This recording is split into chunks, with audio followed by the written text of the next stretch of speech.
Now students, we will learn about the concept twinkling of stars. Stars क्यों रात में टिमटिमाते रहते हैं? टिमटिमाना मतलब उनकी जो लाइट है कभी डिम होती है, उनकी इंटेंसिटी कभी ज्यादा हो जाती है। ऐसा क्यों नजर आता है, ऐसा क्यों अपीयर होता है? आपको पता है कि सन भी एक स्टार है, लेकिन सन जो है हमें टिमटिमाता हुआ नजर नहीं आता, लेकिन स्टार्स जो है वो टिमटिमाते हुए नजर आते हैं। इसके पीछे जो रीजन है या जो कॉन्सेप्ट है उसको आज हम समझेंगे, ठीक है। मेन रीजन इसका क्या है? Atmospheric refraction. अर्थ के अराउंड जो एयर की लेयर है जिसे हम कहते हैं एटमॉस्फेयर, तो जब स्टार्स की लाइट एटमॉस्फेयर की लेयर से पास होती है तो उसका रिफ्रैक्शन होता है। उसका रिफ्रैक्शन होने की वजह से हमें ऐसा नजर आता है।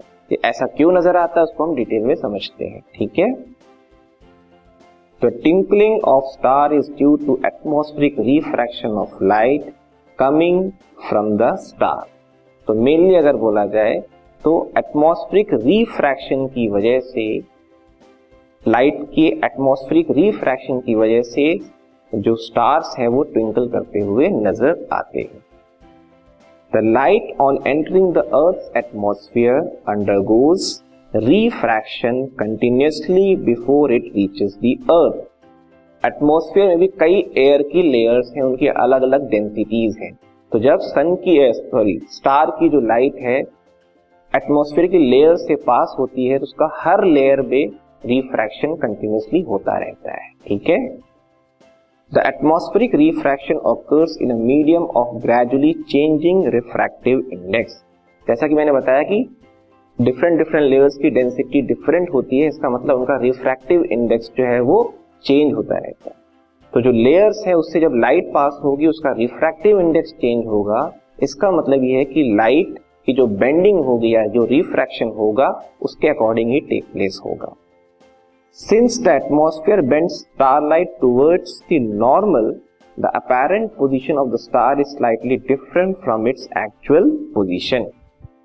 होता क्या है, जो स्टार है, स्टार से जो लाइट आती है, ठीक है, एटमॉस्फेयर की लेयर से जैसे ही पास होती है तो हमने इसको इस तरह से डिफाइन किया हुआ या एक्सप्लेन किया हुआ है कि जो अर्थ के पास की लेयर है, ठीक है, वो डेंसर है और जैसे हम अर्थ से दूर जाते जाएंगे तो वो लेयर की जो डेंसिटी है वो डिक्रीज होती जाएगी। इसका मतलब जो फर्स्ट लाइट स्टार की एंटर करेगी वो रेयरर मीडियम में एंटर करेगी, फिर वो अगली डेंसर मीडियम में जाएगी, मतलब light rarer to denser travel करेगी और उसका रिफ्रैक्शन किस फॉर्म में होता है? Towards the normal. तो हर लेयर से जब स्टार की लाइट पास होती जाएगी तो वो टुवर्ड्स द नॉर्मल बेंड होती हुई आएगी, ठीक है। इसकी वजह से जो स्टार की इमेज की पोजीशन बनेगी वो डिफरेंट बनेगी। स्टार की जो एक्चुअल पोजीशन होगी और उसकी जो इमेज की पोजीशन होगी वो डिफरेंट हुई, क्योंकि लाइट क्या हो रही है? बेंड होके आ रही है।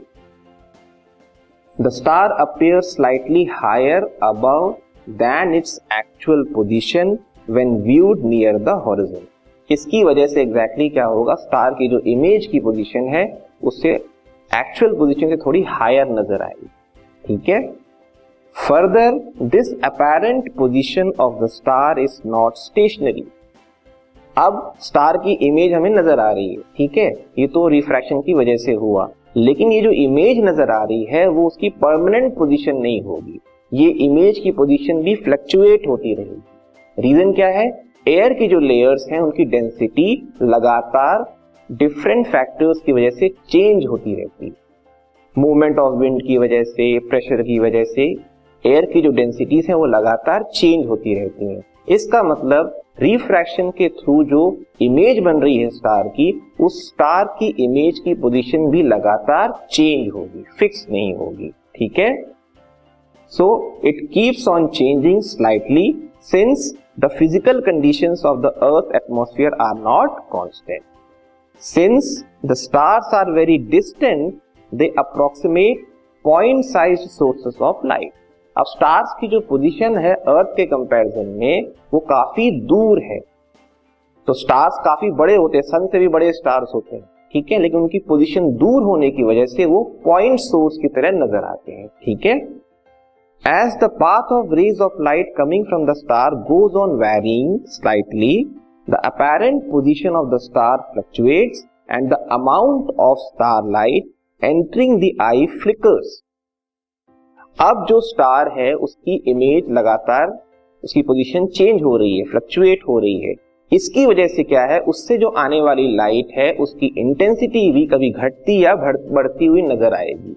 मतलब हमारी आंखों तक जो लाइट पहुंचेगी वो कभी कम पहुंचेगी और कभी ज्यादा पहुंचेगी। तो जब कम पहुंचेगी तो स्टार डिम नजर आएगा, जब ज्यादा पहुंचेगी तो स्टार ब्राइट नजर आएगा। इसी इफेक्ट को हम कहते हैं ट्विंकलिंग। ठीक है, the star sometimes appears brighter and at the same and some other time fainter, which is the twinkling effect. कभी वो फेंटर नजर आएगा, कभी ब्राइटर नजर आएगा। इसको हम एनिमेशन के थ्रू देखते हैं कि किस तरह से ये होता है। ठीक है, तो सपोज करिए एक स्टार की हम पोजीशन ले रहे हैं। ठीक है, स्टार से आने वाली लाइट रे जब एटमॉस्फेयर से पास होगी तो देखिए इस तरह से बेंड होके आएगी। ठीक है, बेंड होने के आने की वजह से जो ऑब्जर्वर है उसको स्टार की पोजीशन जो है थोड़ी डिफरेंट नजर आएगी। मतलब ये स्टार की इमेज बन रही है और वो इमेज लगातार चेंज होती रहेगी, इसलिए स्टार जो है हमें ट्विंकल करता हुआ नजर आता है।